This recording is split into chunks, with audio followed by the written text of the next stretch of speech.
Hey everybody, welcome back to HitPoint, a JRPG news show, an anime news show, a niche news show, a show where Baku and I talk about anything and everything that catches our interest and or ire. We stream live every single Sunday except for today. This is the one exception because it's a Monday and Baku had schoolwork. So, I went ahead and was like, all right, dude, it's fine. We'll roll with it. It'll be fine. Kind of ruins my intro a little bit because I have to go out on this tangent about why we're not streaming on Sunday. But we stream live every single Sunday, sometimes Monday at 7 p.m. Central, 8 p.m. Eastern. Oh, see, Baku, you ruined my flow already, man. Can't believe you. Cannot forgive. We'll be previewing trailers, talking about rumors. We'll be discussing some pretty interesting things happening in the fan community. We'll be responding to super chats at the end of the show, and we'll be responding to some comments and stuff here to start with. Baku, good to see you, man. How have you been? Oh my god. I just finished one of my midterms yesterday. Again, that's the reason why we couldn't do the show yesterday. So apologies there. It's just been crazy busy with just actual live work stuff, school work. In fact, after the show, I have to type another paper for midterm. That's due on Tuesday. And then I have to start packing because I will be flying out to Japan on Saturday, and I'll be gone for 2 weeks. Yes. A lot of last minute planning, scheduling, booking things. Yep. That's awesome. Fun, something fun for you to know, though. I don't think I told you this, but I've never done this before. This is the first time that I'm doing this. So we've got a group of friends who are we've got like 30, maybe 35 people deep. And we're actual friends, like local. I know this person friends. Yeah. Well, and the reason we're all going is because the pandemic, of course. Like we would have usually all scattered, right, and staggered our trip time, right? But because of the pandemic, we all happen to line up in the same week. So we're just like, wouldn't it be crazy if we all go in the same week to Japan? So you're planning an invasion of Japan with you and your posse. Yes. That is with 30 people. Wow. That's You're going to be bumping into each other. Wave. I was going to say you'll be bumping into each other all over the place, but honestly, maybe not. Who knows? Yeah, no, absolutely not. Tokyo is huge. I mean, it's huge for a city. But yeah, so the thing that I've never done before that I've done this time is what is it? Booking something called nomikai, which is like a drinking party. Oh. Okay. So in Japan, like companies and like maybe university clubs and such, they'll schedule these things called like nomikai to like get to know like new recruits or maybe it could be like the end of the year thing, some kind of like celebration, right? Sure. They have a whole culture. Usually as a traveler, you are not going to book a nomikai. Like, no, you won't have enough people. Yeah, there's no way. Yeah. Unless you're like a travel agency or whatever, right? Sure. But we're not that, right? So this is the first and probably only time they'll ever call a restaurant and be like, here, I'd like a reservation for 30, please. They're like, what? So that was fun. It's an interesting experience. We're going to get our own individual room and everything, and like all you can drink for like 2.5 hours, foods, you name it, and it's actually very affordable. Really? Very affordable. That's everyone awesome. It's like less than $60 per person. Cool. Less than. That's so. Yeah, you can definitely get your money's worth in a few drinks during that time. That's for sure. Oh yeah, absolutely. So that was fun. What's been up with you, man? Man, I've been doing all kinds of optimizing of different workflows behind the scenes. Some of you at home might have noticed that we're streaming in a higher resolution than before and a much higher quality than before. And that's part of it. I've upgraded my camera here is now able to. It's the same camera, but now it is able to capture me in a full 4K. And so is that camera over there that points over at that desk, and I can record from both of them at the same time as I'm recording from like a PlayStation 5 in 4K. Like, I've been doing a lot of like connecting the things that I've had in motion for a while. So one of those side benefits is the fact that now I can actually stream in 4K to YouTube. Well, not 4K, but 1440p to YouTube, which is pretty dang nice. So hopefully you guys are going to enjoy that a little bit tonight. And aside from that, yeah, I've just been working, man. Just same old stuff, you know. I hear you. I did actually, however, finish a little project that I had been sitting on for a while. A lot of you might remember or know that I had actually finished working on my review of Trails of Cold Steel 3 for a while. Well, I mean, I had finished writing it, but I actually now, in addition to doing Sea of Stars, like the next week, Trails of Cold Steel 3 review. I finally got it done editing. What? Yeah, the fabled Cold Steel 3? It's as the legends have foretold. Yeah, it's currently available in early access for all of my viewers, or for all of my supporters rather. And then I think I'm going to be putting it out on Friday. And one of those things that kind of took it a little while to get to being in the state where I could work on it really well is the fact that I recorded a lot of footage in 4K 60 FPS, and my computer storage solution didn't really have enough space to hold all of it, so I had to compress it into H.265, so it's a lot more space, saving. But it's also really a pain to edit in. But I figured out recently that DaVinci Resolve, a different software platform that is, by the way, got a free version, is far more capable of editing with hardware accelerated like GPU decoding, which is a huge game changer. So that just really, really helped. So all it took was me. So stop using Adobe is what you're saying? Yes. Okay. I actually, I have the Adobe Creative Suite through work, which is nice. I still bought the full version of DaVinci Resolve, which is like $300. Because it's just that much better. Like I have this free thing and I would rather use this one-time purchase of. And huge thank you to all the supporters of the show, by the way, who helped make that a possibility. So very much appreciate all of y'all. Thank you. So I also have Adobe Suite for school. I try using it. It's the most unuser-friendly thing. I just don't understand how people use this thing. I've been editing in Premiere for 10 years, over 10 years now, in fact. And here's where I would plug my t-shirt, but that actually ended up, we're done. We're done taking orders for that. So I won't tell you to get that. Instead, I'll just tell you to get the Hype Responsibly t-shirt. So the HitPoint t-shirt. Oh yeah, or that. Yeah. You got options. At shop.superdeckRPGs.com. And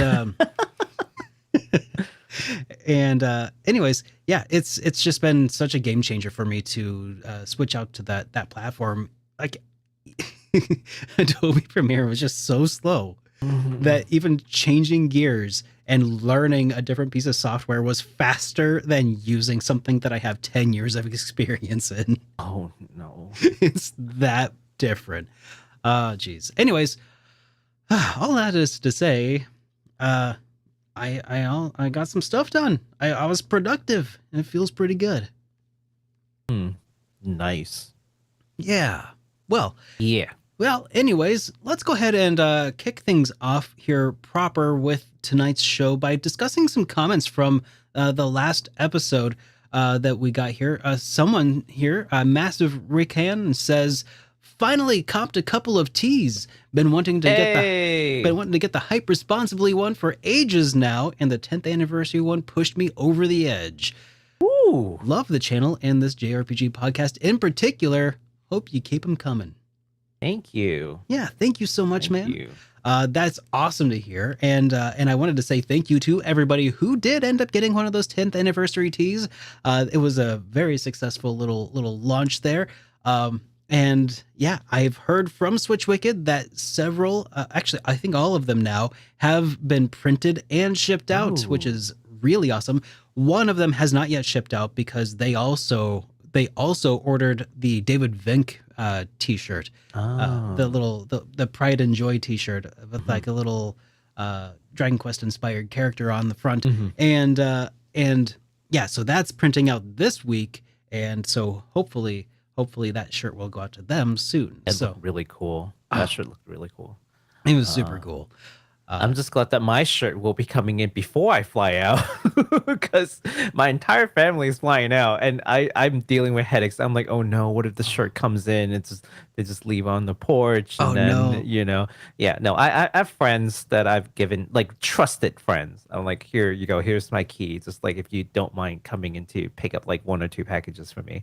Um, but yeah, but I was worried for a second. Like, oh no, what if it comes when I'm gone? I will say this is the one and only time that I'm glad that we push someone over the edge because I that's know. usually pretty bad. Like, you really pushed me over the edge, like, and bought two shirts. Thank you. uh, yeah. Mm. Sometimes I guess it's okay. Yeah, So sometimes. also, we got another comment from last week here I wanted to highlight because it was a different take on the PS5 Slim that I hadn't considered. And then as soon as I read it, Hmm. I was like a light switch, you know? Hmm. So I'll read this out. It came from Terrence, who says, yes, you can buy the PS5 Slim disk drive separately. That's Hmm. literally the only novelty apart from the size of the refresh. The Hmm. strategy here being sell digital consoles to people who used to be into physical. They'll think they can have the option to upgrade later to get the disk drive, then realize that they built a huge digital library and it's $80 for a disk drive, which is less than the cost of a new game. So basically, it's going to be too much, get you hooked on the digital only way, Mm. and then the upgrade path is more The expensive than just getting a digital game that you only really way. wanted anyway. So yeah, it's basically a way to get physical people to quit Mhm.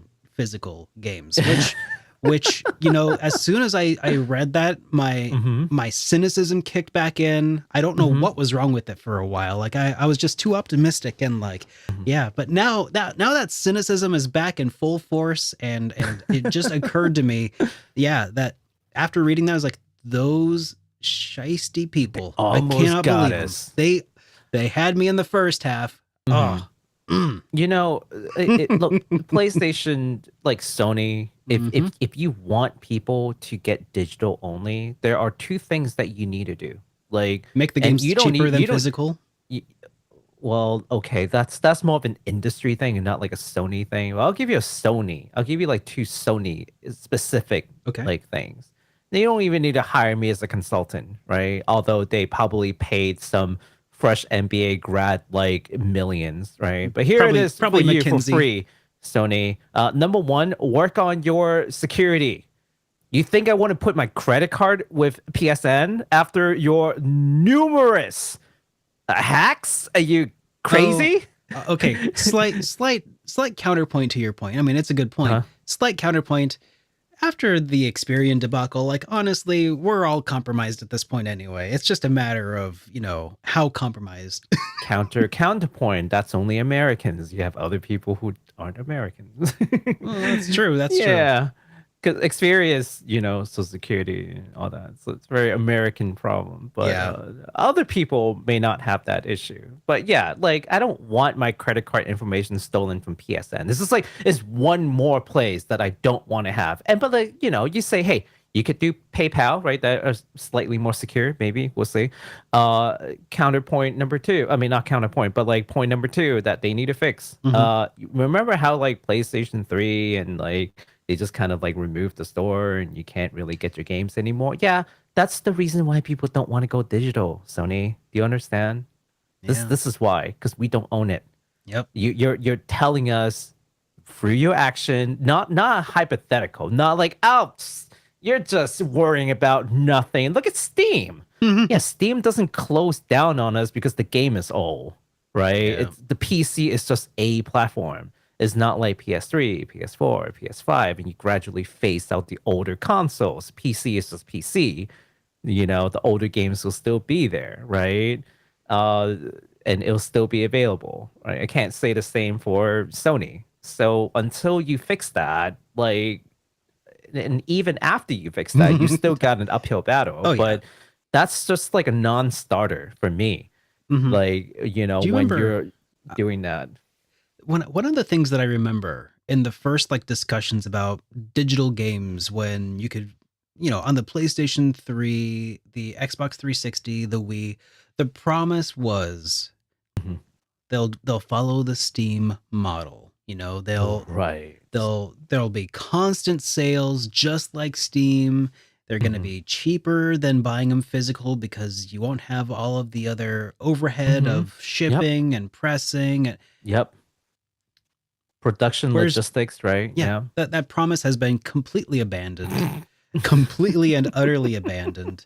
Um, Oh, the day I believe in corporations promise. Am I right? Does yeah, come I on. mean that's Come that's on. really the main reason is that like honestly, n- sometimes games go on sale on the digital only, but it seems way more rare, and the prices are not competitive with the used market at all. Mhm. Like Yeah. almost like never. I mean, You know, but I guess that's the point from them is they don't want you to engage in the used game market. They well, want they need to to, compete yeah. with the used game market if that's what they want. Like That that's they, I don't well, know. if they can turn everything digital, there wouldn't be a used game market other than your physical console. That's the end game. That's what they're Yeah, trying to that's what do. we're trying to do. Yeah. Yeah. So, but no, stay strong, physical game enjoyers. I am one of you. I We'll talk more about that later in one of the games. But Oh, yeah, no, physical version, 100%. yeah. Whenever possible. All right. So that about does it for the comments from last week that I wanted to make sure we covered. But if you have a voicemail that you wanted to leave us or other comments, yeah, leave us more comments. They're great. But if you can leave us a voicemail and we'll play it on the air and respond to it on the show. So uh, you can do that with the phone number listed on the screen 785-337-3805. Or you could even email it to us at hitpoint@superderekRPGs.com. Especially handy for international folks. Want to call a US number. Just record and email. That's right. Yes. So next up is a follow up to last week's question of the week. So I don't know. Did you want to answer some of these, or shall I get to these? Actually, I got it. Oh, I'll take it because okay. I read the comments. Got it. Okay. So the last, I was gonna say I'm talking a lot right now. I'm sorry, Hmm. but that's fine. Giving you a break. I like Derek's voice, so it's fine. I'm Hmm. sure the viewers feel the same way. Oh, well, in that case, here, let me just get a little closer to the microphone and just make it a little more ASMR here. Add a little warmth. Go Yeah, ahead. yeah. So, Hmm. so actually, I'm not going to do that right now. I'm too excited. So, we got some answers to the question of the week last week, which was basically, what is your favorite go-to Halloween time, October time, or spooky RPG that you like to play around this time of the year? And we got a few answers that I thought were pretty good. Really, I kind of expected this, but it was pretty surprising to see Kodelka show up with this, as well as Shadow Hearts, which are kind of Oh, like a sister series to one another. hmm. Kodelka came first on PlayStation 1. It's great. Hmm. The developers made a spin-off series, basically. What they did like the Xeno Saga thing, the Xenoblade thing, where they did their own spin-off. Anyways, so yeah, that was the Shadow Hearts games, which were great. And now the guy behind Sacknoth and everything, he's making Penny Blood. So really Hmm. looking forward to seeing more of that. That's not in today's show though, is it? Uh, No, it's not. Darn it. Now, we also got some responses mentioning a handful of other games that kind of came up. There was Digital Delva Saga, Okage, Disgaea, Mhm, and A Witch's Tale. But yeah, a really common theme here is that it seems like a lot of people didn't really have a whole lot of options to choose from. And that's something that I noticed mhm, also when like that's kind of what it prompted this is I want to, celebrate the Halloween holiday by partaking in, some of the festivities of mhm, in the best way that I can, in the way of my people, which is through, turn-based combat.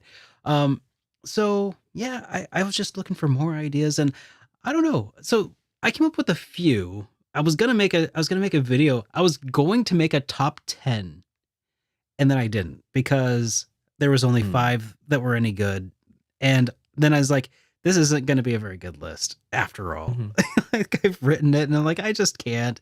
There's I don't know. I'd have to make too many, qualifications, I think, to make it work.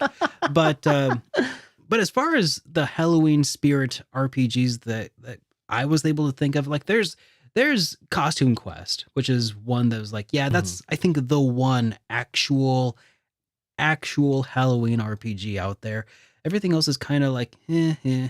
Um, and then Toby Fox's original work before he made Undertale was the Halloween hack of Earthbound, which I don't. I mean, it's Halloween-ish, and I was also thinking about Undertale itself, which I also recently played, but will not make a video about. That's also pretty Halloween-ish as well. hmm. You got skeletons and stuff, and well, I guess kind of that's about it. But but there's a few options out there. But Baku, what did you think? Did you come up with any, or could you think of any Halloween-ish RPGs or? Uh, I think that there aren't a whole lot of choices. I mean, if you look at a lot of them are not going to be like Halloween themed, but you can do some mental gymnastic and justify them Oh as yeah, that's what Halloween. I'm saying. Like, oh yeah, Earthbound. I almost threw that in my 5, and I was like, because Mhm, you got there's and when you go to the town of Three, there's a bunch of zombies who have invaded, and there's some, mhm. that's kind of Halloweenish. And then Yeah. there's ghosts in the cemetery, and guys with Ooh. jack o' lantern heads. Yeah, but Mhm. then I was like, yeah, that's like Okay. 1 hour. So no one has said this for some reason, but which is very surprising to me that no one has brought up Dark Souls at all.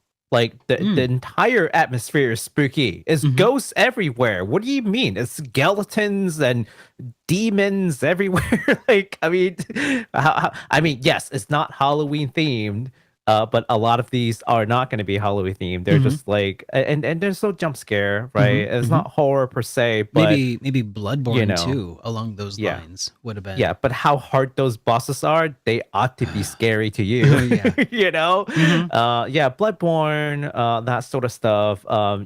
Stretching a little bit like even Neo, right? Like Onis, like mhm. they're scary, they're Yeah. strong, they'll kill you. Oh yeah. Ghostwire And let's Tokyo. Ghostwire Tokyo. Let's see. There's another one. There's a game called oh, we talked about this. It's a platformer that I really liked. Ender Lilies. Oh That yeah, one's yeah. kind of horror. Like it's not horror, but But it's like unsettling. it's unsettling, it's spooky. Yeah. And then there are other games that aren't strictly RPGs, but I won't go into those. But I Yeah. mean, if you really need horror games, Corpse Party. consider looking in, yeah, like Corpse Party. Let's see what else. Death and Request Ooh. 2 Mhm. specifically have a much more spooky and Oh unsettling geez. I should have just ghost made you make town the list esque. for me. Yeah. Have you ever seen Death and Request 2? I mean, not that I think I the game was think great. I think I dropped in on you while you were streaming the first Oh, one. I don't know if you yeah. streamed the second one. I like the first one a lot.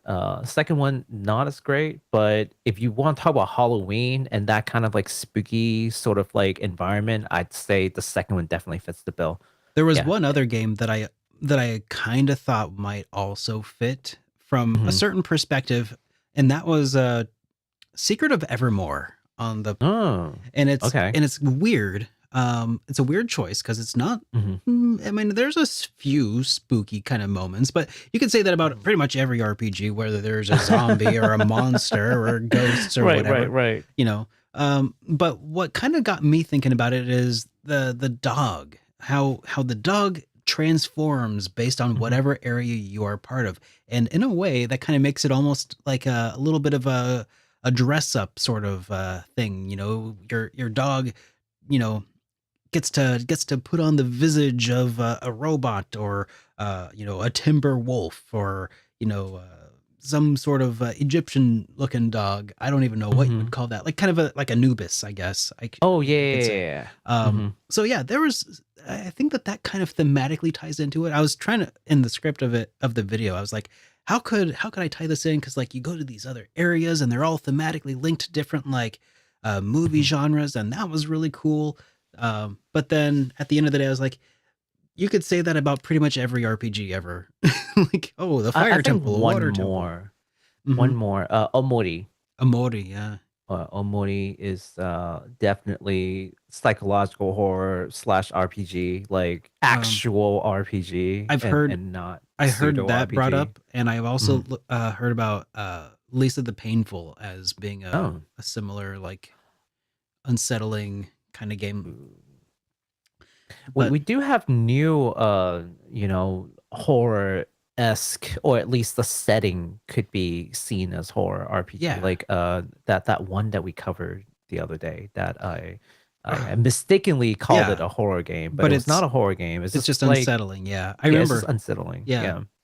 I can't quite place it either. uh, Something about earless, hymn of the Earless earless God. god. Yes, Yes, that's yes, it. yeah. But we have stuff like that coming up, so I can't like throw those out there because they have not been released. But I think we're starting to I know that the theme is a Halloween themed RPG, Hmm. but like the horror genre, or the various aspects of horror Oh anyways, yeah, even if you can't call it horror, being mixed into RPG is it is. definitely something that's people are actively exploring now, Yeah, and I for one welcome it. I I was gonna think say it's great. it is Yeah, ripe for the picking here, I think. absolutely, absolutely. So that about does it for questions of the week. I don't have a new one to post to y'all this time. So yeah, we'll just see what comes up in the comments later on. Leave stuff in the comment anyway. Talk to So us. now here's one that I needed to talk about. And Mhm. I'm just taking the lead here, I guess today, and that is an update to a game that I actually put out a review for about a year ago called Pillars of Dust, which is a game by Retro Games.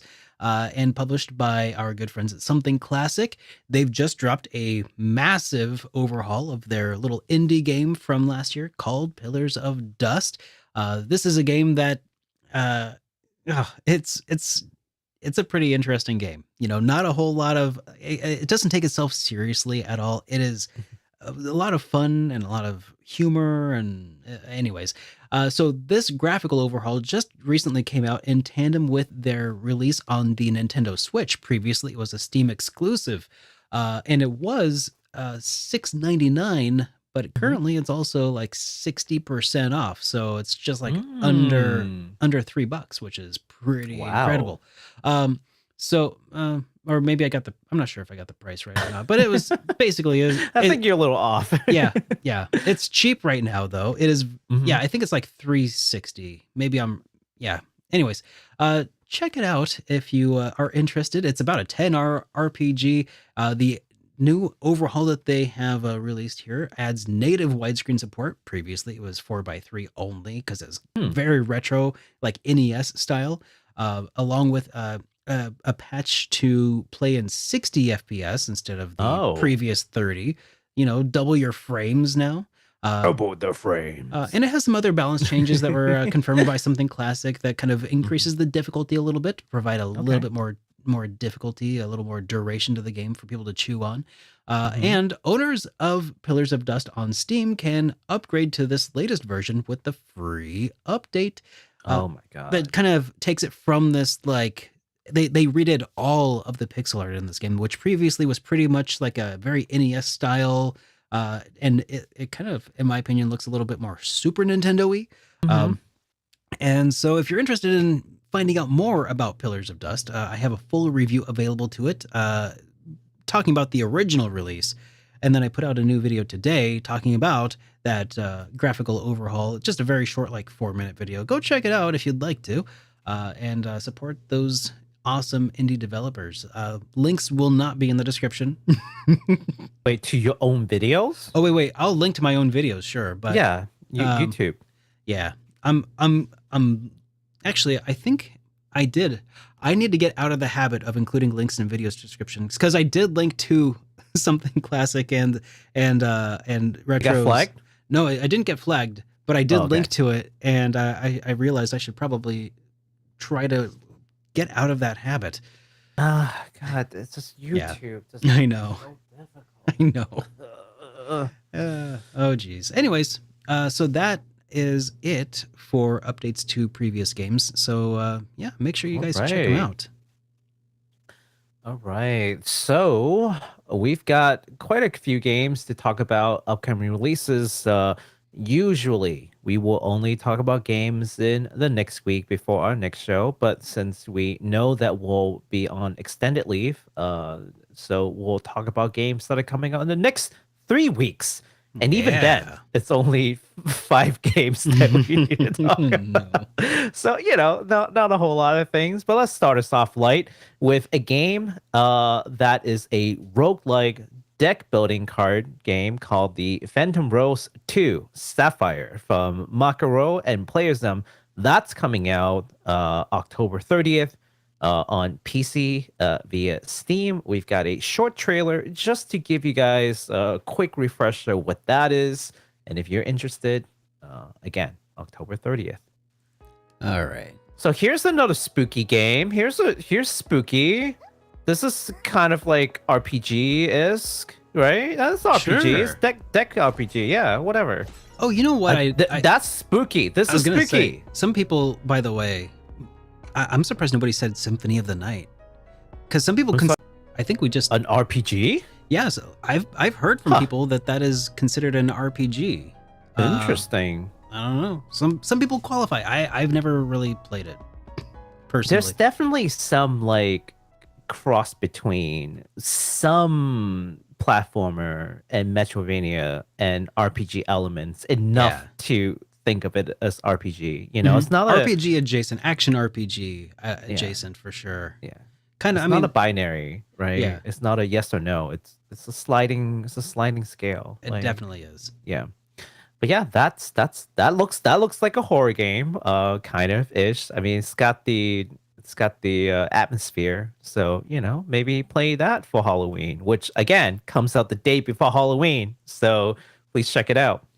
Alrighty.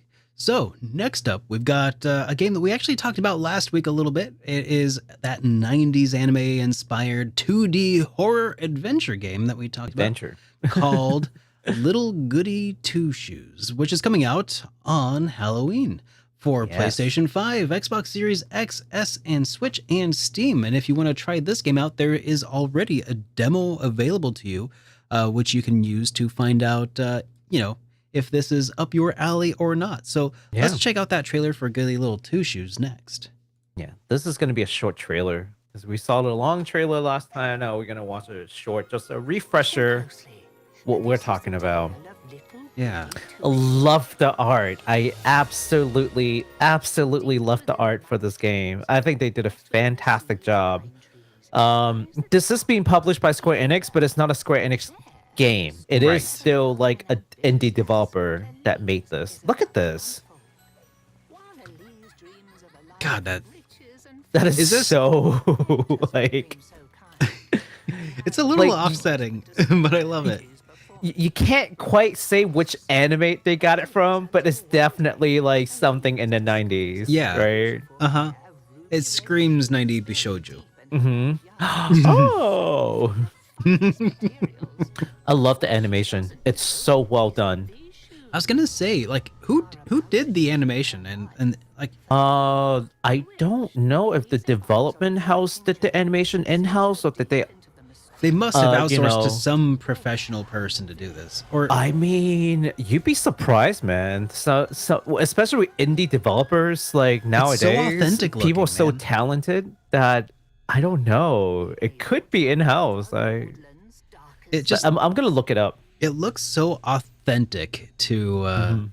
The 90s. anime, Yeah. yeah, And animation technology has like changed a lot since the right, 90s. So being able right, to replicate that look and feel quite to that degree is pretty interesting. Pretty unique. So, yeah, goody yeah. little two shoes.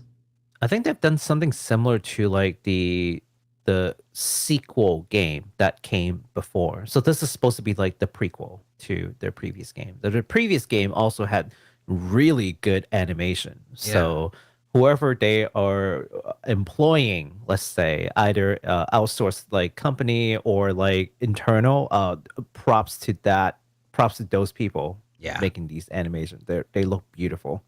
Yeah, can't wait to play this game myself, actually, Dude, whenever I can get to it. imagine a collector's edition where you got like an animation cell. That would be so sick. Imagine if the anime arm of your game development company is so good that you just end up becoming an anime production company. It's like our games weren't all that great, but man, our animation qualities is like bar none. All right, just God, that would be incredible. yeah. But seriously, like if there was a I'm now that I thought about that idea, I so wish that there was a way that you could get animation cells with like a random animation cell with your collector's edition of whatever Mhm. if it had actual good animation, you know. I mean, it wouldn't be the actual cell, but they have cell replicas. I've seen those. Mm, Yeah, I've seen those as like a product that you can buy from certain places. Like Ghibli famously sells like stuff like that mhm. at their Ghibli museum. Like you Yeah. can buy cell replicas of actual cells that they use to make the like classic Ghibli anime, and those are really really nice. Yeah, Really expensive, but I they're really nice. I believe it. Yeah. I'm thinking like good man, could you imagine getting a an animation cell from like Lunar, the Silver Star Oh story or my something? god. Oh, that would be so cool. That would be so cool. I Especially would because it's frame it. especially because like the video itself is so heavily compressed on the PlayStation 1. Like seeing it in Mhm. like its full painted glory would be so cool. Yeah, absolutely. Absolutely. All right. Sorry, I You know, don't mean to derail. I mean, even I just guess seeing it, like forget owning it. I just want to see it. I don't want to touch it. I'll touch it with my eyes. But yeah, no, again, this is Little Goody Two Shoes. Again, apologies for last week that I had mistakenly called it an RPG when in fact it is an adventure adventure. game. That's So all right. yeah, Little Goody Two Shoes. And its prequel, Pocket Mirror. Well, sorry, sequel game, but Oh, previous yes. project that's related called It is Pocket a Mirror. prequel to Pocket Mirror. Yeah, because I saw someone asking about it. So I'm like, just in case you want to know, this game, there's another game that this company also made that's related. It's called Pocket Mirror. It's already out. You can play both of them. Nice. Yeah. Okay. Next up we've got the latest action RPG from Furyu, called CRYMACHINA, which will be released in October 24th. In this game, you will traverse through the post-apocalyptic world as mechanical girls with reincarnated human souls. The question of what does it even mean to be a real human will be one of the major themes to the story. The other, of course, is to cry a lot. Okay. Yeah, crying is a major theme in this game, if you can believe it. We've got a trailer, so let's take a look at that. All right. Now, do they want the players to cry, or is it like a game mechanic where the character cries? Everyone cries. Everyone cries. No, I'm just kidding. I don't know if it's a game mechanics, but you will see it from the animation that there's a lot of crying. She got really A she got some red eye. She could lot of use some crying. clear eyes. Human souls reincarnate into like robot bodies, basically, Uh, is what's happening. yeah. So like There's another game that's from Fudu called oh, I forgot what it was called. It's Crystar? Crystar. So like a lot of people wondering if this is like some kind of a sequel, and the answer is we don't know. We really don't know. Like they haven't said that it is, I but mean, if there are some connection between the game for various degree, I we wouldn't be wouldn't be surprised. surprised. Yeah, Definitely, it's because the I'm pretty same sure Crystar. thematically. I was gonna Yeah, say, I'm yeah, pretty yeah. sure Crystar has like a thing where it also takes place after some form of death. If I recall correctly, Yes. and maybe involves crying too. I don't know. Yeah.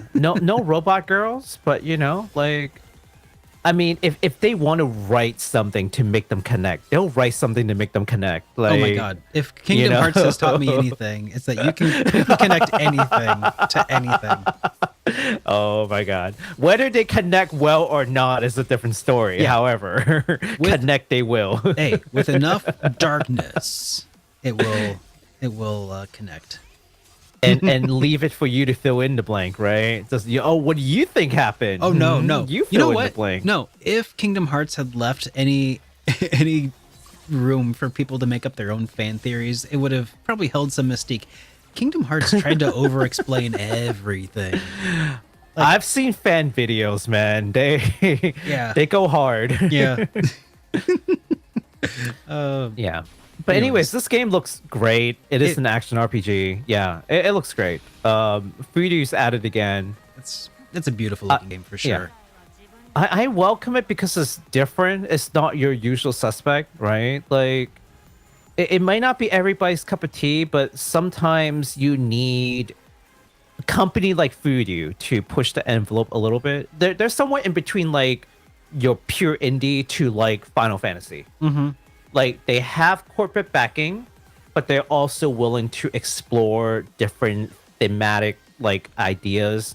Not as daring as like an indie studio, but definitely not playing as safe as like your AAA, right? Yeah. So there's a good spot for these games. This is a really long Yeah, trailer, but it looks it's really 3 minutes. It's what?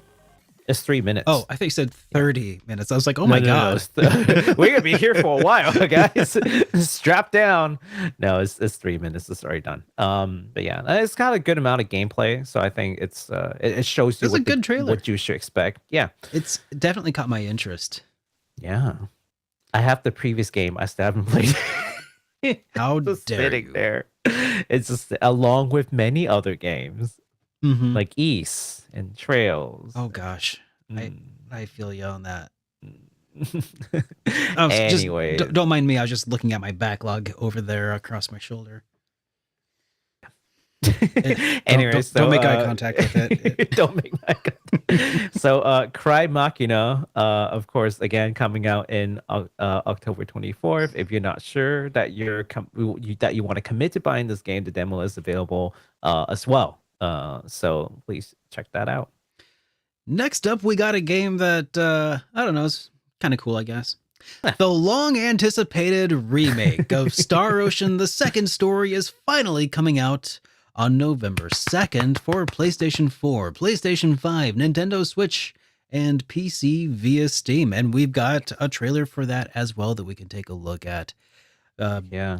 Because, I mean, honestly, Now this is going to be a long trailer. This is 8 minutes long. I'm We don't okay have to with watch the this. whole thing, but it's Star Ocean, and I feel like Yeah. you know what, a proper respect is due. I will sit through an 8 minute thing if they will show us an 8 minute thing.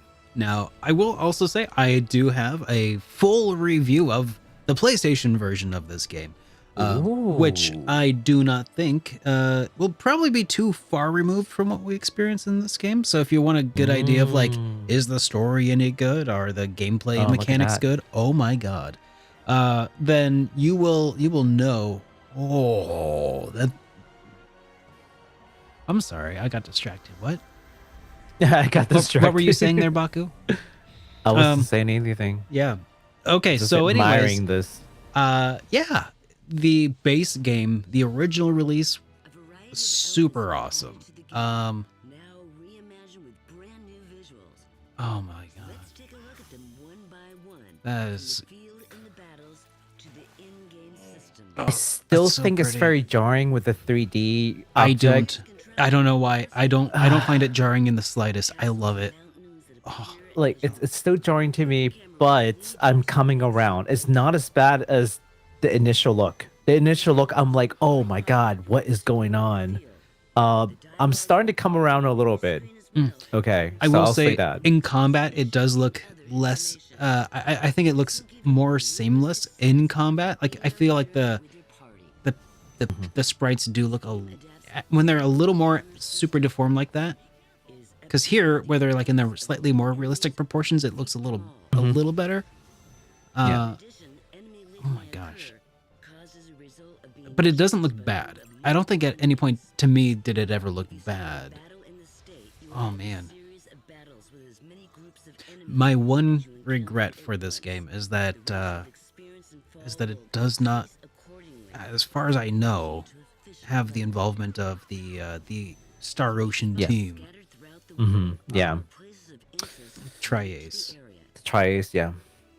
Yeah, I'm really starting to write the Tri-Ace team involvement, like future involvement out. Like I hate that I'm saying that, but that's just like that's more an observation. Okay. I don't want people thinking like, oh, Baku hates Tri-Ace. No, I bought Star Ocean 6 on full price because I want to support them. Okay, Yeah. just no. But you know, I feel like the writing's kind of on the wall for Tri-Ace. I again, I hate that I'm saying this, but that's my gut feeling is that their time is pretty limited.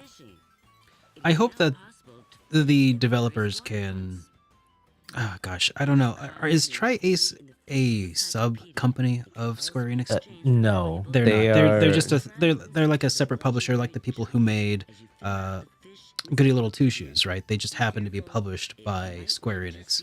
yeah, they are wholly owned by something else. But Square Enix owns the IP of Correct. Star Ocean. Yeah, as the publisher, they own the IP. Yeah. So that's so But that's in unfortunate. this So- arrangement, they own the IP. Anyways. Yeah. Yeah. So my hope is that maybe the team can borrow a feather from the cap of Suikoden and with Aiden Chronicle and then Penny Blood and then Armed Fantasia, and maybe try going out on their own to make something that. Oh, Scott's in here. Scott says the people working on this game are the original people worked on 2. It's still Tri-Ace. It's just not called Tri-Ace. Is it not? Oh, So, well. so the I feel people better over then. there, it's just not the company, I guess, is what he's saying. Okay. Well. They're working on this game under a different capacity, but it's the same people. Okay. That's what I'm getting. Okay. Welcome well, to the that makes stream, me Scott. happier. That makes me very happy. Thank you, Scott Yeah. from RPGFan.com for the. Please for the check them out. clarification. I often use them as sources, especially Scott. Scott tells me things, and then he's the primary source immediately. And if I'm wrong, then Scott's wrong. So go give him. Go give. No, but seriously, the game. I'm definitely coming around to it. I mean, the 3D 2D clash thing is the only thing that really bugged me. But like the rest of the game looks fantastic. Weirdly, Like special effects, music, like everything else, like looks really good. So, weirdly, I don't remember like there. I think that there was less of in like Octopath Traveler and other games like that. For whatever reason, I felt like they also had a similar thing going on. Except I think the buildings and stuff were still pixel art. So yeah, that's the thing. Like even though they may be 3D object, when they're placed on like a flat surface, they still look pixely in 2D until you start shifting views, right? Yeah. Here, the 3D objects are not pixelated like the characters are, and Yeah. that's what's creating that like That sort of distortion. discordance. Yeah. Yeah. And that's the problem. It's not innately because 2D versus 3D. It's But more like the here texture. in this combat Yeah. scene, I think that still looks really good. But I respect why you could be off put by that. Here's I think one of the reasons that they might have done it that way is because the game originally was on a 3D polygonal plane, so they wanted to retain some of those 3D polygonal environments. Like the buildings in towns might have had like low res textures, but Mhm. they were polygonal. I think some of them were, or they weren't pre-rendered, were they? I God, don't remember off the top of my it's head, been a so I minute. don't. Yeah, I don't All want right. to give the wrong thing I was out. gonna say it's Yeah. been a couple years since I reviewed it too. Yeah. But I will say this: like art style is. I can't believe I have to say this, but it's the internet. It's subjective. Oh, yeah. So like, please, there's no right or wrong answer here. It's just if you like it, you like it. If you don't like it, you don't like it. It's that there's no right or wrong. So please don't fight over it. Yeah. Like, yeah, not saying people are, but let's just throw that out there now. Well, yeah. I mean, Yeah. I think. Oh, that's interesting. So they've reworked how you can in Star Ocean 2. The original Star Ocean 2, you had to choose private actions when you go into a town, but then Oh, here okay. you can do private actions, whenever, which is pretty cool. You have to tell them to like go away. It's like Yeah. split up.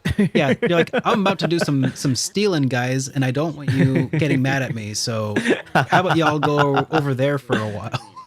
One of my favorite things in the game was like, if you go off and do private actions, you can steal from people, and you can even encounter your own teammates and steal from them and end up with like better gear than what they had equipped. Oh, what? Yeah, it's You know- nonsensical, but it's so funny. Funny. Yeah. And that's kind of what we're missing in these games, like JRPGs specifically, honestly, is that there's a lot of these nonsensical fun things that they just stopped doing. I don't know why. But I gave some thoughts about that lately that I wanted to chat with you about. Maybe later. Maybe it Maybe doesn't we have could to do be it during a tonight, but show. Honestly, like yeah, it it could be. could be an interesting topic of discussion. November 2nd, demo is available. Yeah. Scott had made it a point to come to my stream, be like, "Did you know that the demo's available?" I'm like, "Bro, no. I'm flying off to Japan. I can't play while I'm over there. It's going to be, no matter where the game ends, it's going to be a cliffhanger. It's not the full game. I cannot do this." But hey, for the rest of you guys, you guys can check out the demo before you buy it. So it's pretty cool. Yeah. So the game is there is currently a collector's edition available for the game at the Square Enix store. That's right. A physical version pre-order is open, and like the other games, a demo is available for you to try before you buy if you're on the fence about the remake, or it's, if you want to know if this new higher resolution, if the backgrounds and world are going to, be too jarring. Yeah. It's easier to figure that out with a demo than with the physical release. But if you did buy a physical release and you don't want it anymore, just let me know. Yeah. You can take it off your I hands. may or may not have already pre-ordered it, because I still want to support the series. I love the Star Ocean like mythos. Like I love just being able to traverse the universe and go to different planets, and they tied all this magic usage together under like a certain kind of like lore, right? And Yeah. it makes sense. It's kind of science, but it's kind of magic. It's such a great backdrop for all kinds of adventures, right? And this expansive lore could happen if they will just play their cards right. This can be like huge, right? Let's hope. I don't think they've really tapped into the full potential of Star Ocean. But I digress. This is just a fan in his wishful thinking. I mean, it was for a short while. It was a competitor to the Tales of series, which Yeah. is doing really well these days, and and Square Enix could probably use a piece of that pie. That's right. I mean, see, and Star Ocean's got one thing that Tales can't do necessarily, and that is a cohesive universe. Like literally a cohesive lore. Like they can kind of pull their own kind of trails if they wanted to. I was gonna say, if they wanted to. there is an appetite for stories that continue across universes, as as evidenced by the wild success now of the Trails series. So, yeah, I hope that That's they're able right. to leverage that to some of their advantage at this point. That'd be awesome. That's right. All right. And yes, sorry, someone said like no PC, no physical edition for PC, but yes, there is this game is available on Steam. Oh, okay. Yes. Okay. Speaking of being available on Steam, Like a Dragon Gaiden is coming, featuring main man Kiryu Kazuma, whom Derek doesn't really know. You fought him once, right? In Like a Dragon. I don't know. It just seemed like some yeah. loser. Some loser, just some dude. Well, Dragon Gaiden is especially made for people like Derek, who has never played any of the other Yakuza games, to really get to know our homeboy Kiryu Kazuma. You know, why does he matter? Why is he the legendary like dragon of the Dojima? legendary dragon of the series? Like why is he so important? Yeah. Well, you don't have to play like 6 games to figure it out. The developers had said that part of the there are 2 main reasons why they're creating this Gaiden. One is to fill in the gaps between 6 and 7, and also the gaps between 7 and the new game Infinite Wealth that's coming out. But also as an opportunity for folks who have jumped into the series with Like a Dragon, does not know who Kiryu Kazuma is, but then he is extensively featured in the new game. So this is just it's a pretty nice little like gap filler for people who just want to get to know the story better without going through all the games, and prepare them for 8. I think it's a pretty good move. Plus I can't really say no to more Kiryu, so always a pleasure to get more of our boy Kiryu. So this game is coming out in November 8th for PS4, PS5, Xbox One, Xbox Series X and S, and also PC via Steam. Just no Switch, because right, I don't think this game runs on the Switch. And if it is ever available on Switch, it's going to be through some streaming service. So avoid. Avoid. Yeah.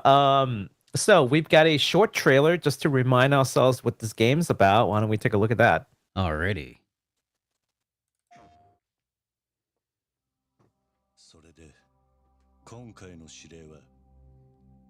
Yeah, What I we love watched the about- long trailer once. We're gonna watch a short trailer this time just to refresh you. Yeah, what I love about the Yakuza series is that it's just so happy-go-lucky at all times, really lighthearted,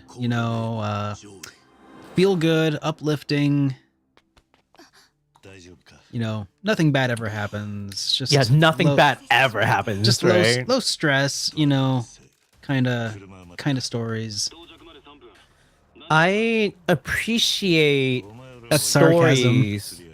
Yeah, no, I appreciate stories like a Dragon and Yakuza. That's different from like the fantasy story. We Yes. talked about this before. Like when you talk about a fantasy story, sometimes it's a little harder to tell more difficult stories, only because they have to spend a lot of time building out the world for you to have this like suspense of disbelief, right? Yeah, this one has just pick up and go. Yeah, this is just real world. I don't have to spend a lot more time. I mean, I'll have to tell you about the Yakuza world and the underground, but a lot of things is just modern things. You already accept and know how they work, like a cell phone or an elevator. It's not exactly foreign technology. You already know. They don't have to go through it, right? Yeah. Like, how does a gun work? Well,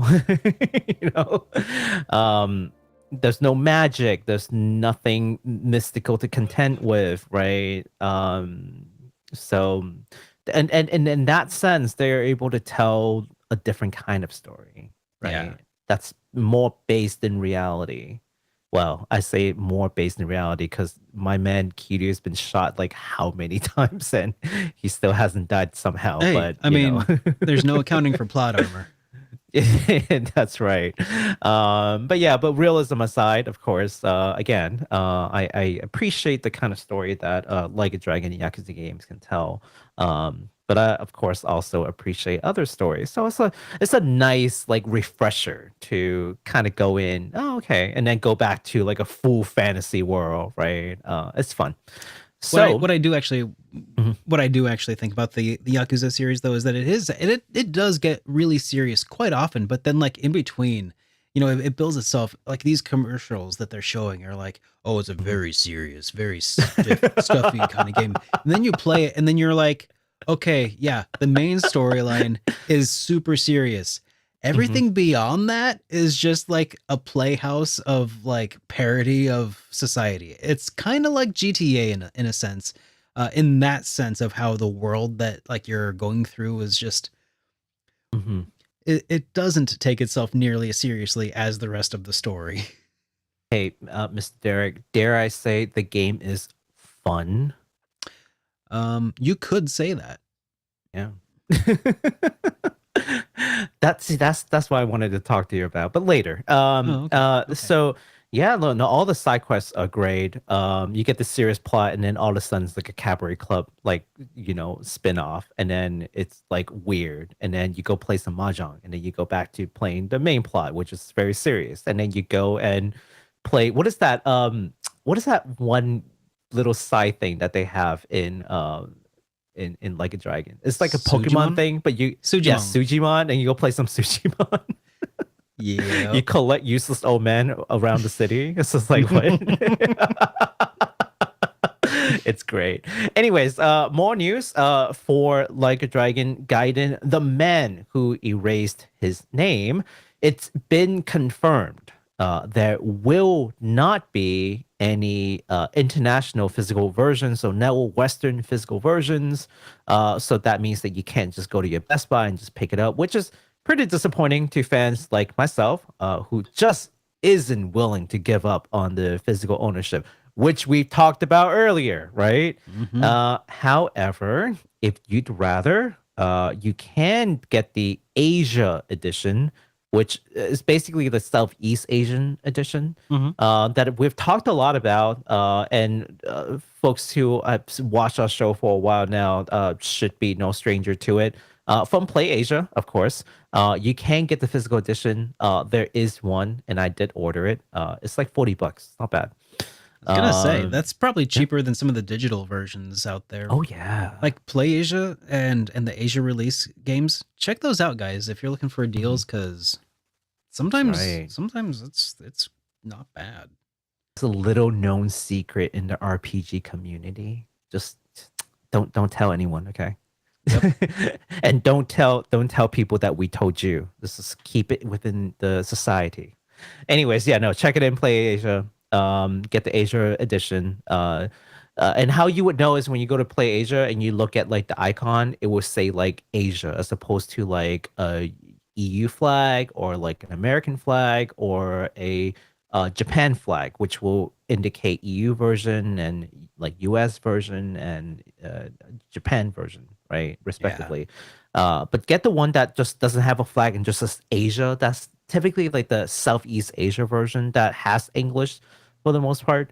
Get that Oh yeah. for other games. Now, speaking of English, a little bit more bad news here. The English dub will not be included in time for the game's launch. However, the good news is there will be English dub. It just will come as a post-launch patch.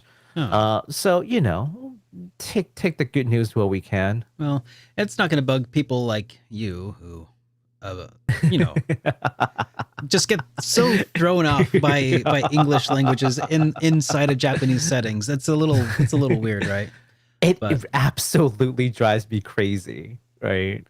No, but in my defense, the same is true in reverse, right? yeah. I played this game called Catherine, and Mhm. Catherine, they never explicitly say it, but it's heavily hinted that it takes place in New York. And when everyone speaks Japanese in New York, it's like weird, right? Yeah. So Mhm. you know what I did? I turned on English voice acting. Same thing with like Resident Evil. Like Yeah. Raccoon Town's not real, but we know it takes place in the States. So no, like I play that game in English. Like just for anyone who seems to think I just hate English voice acting, that is absolutely not true. It depends on the game. Yep. It's context dependent. It's context dependent. Yeah. All right, and that is the last of the upcoming release for the next couple of weeks, and we're now gonna move on to some new announcements. Yeah. Anyhow, Surprisingly few for, being right before holiday season. You would expect, but I think that maybe they're holding off anything that's like remotely like Mhm. huge that could come out in October. They're like, yeah, this is going to be holiday.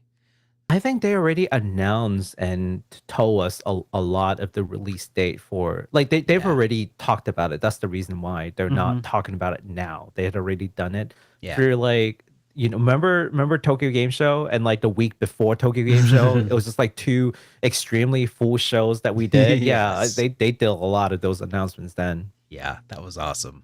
Yep. All right, so we did get a couple new games that were announced since our last show.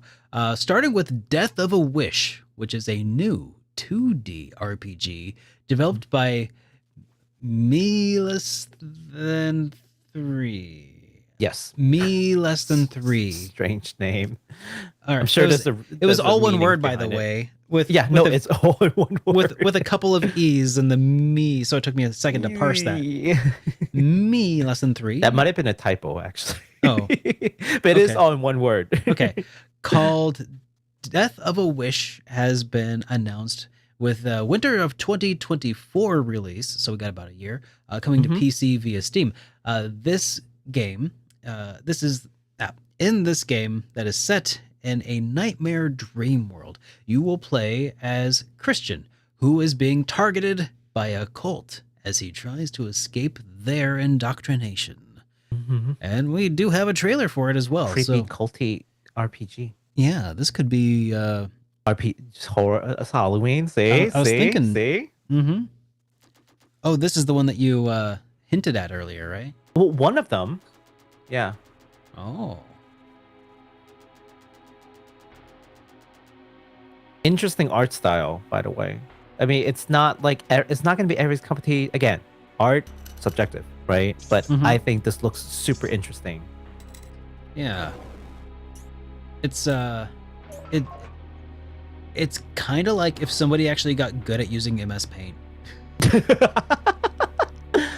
but kept to the sketchy style,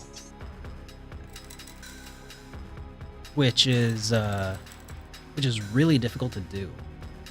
Like to be sketchy, but also to be able to convey appropriate, like in low resolution. It's Mhm. it's a balancing act, because also you don't want it to look too refined,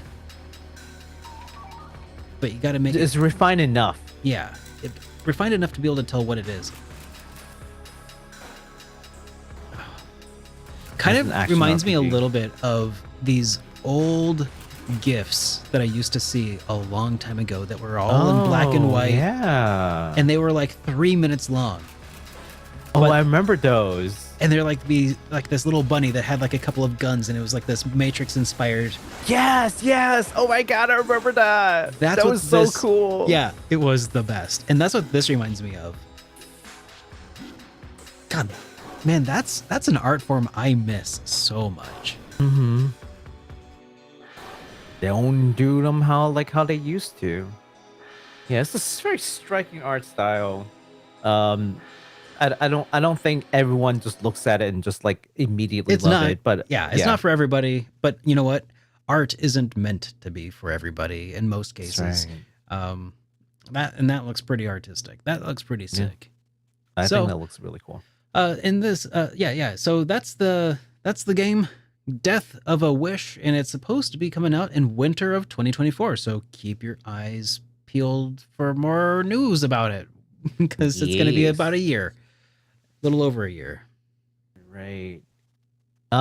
Next up is not a new game, but let me ask you all this. Have you ever wanted to play Persona 4 Golden, but then you got just thinking, right? I don't have a Vita and I really want that physical version. See, physical version Nope, again. never been there. I haven't. Never been me. I have, Well, but go ahead. Limited Run Games got you covered, Derek.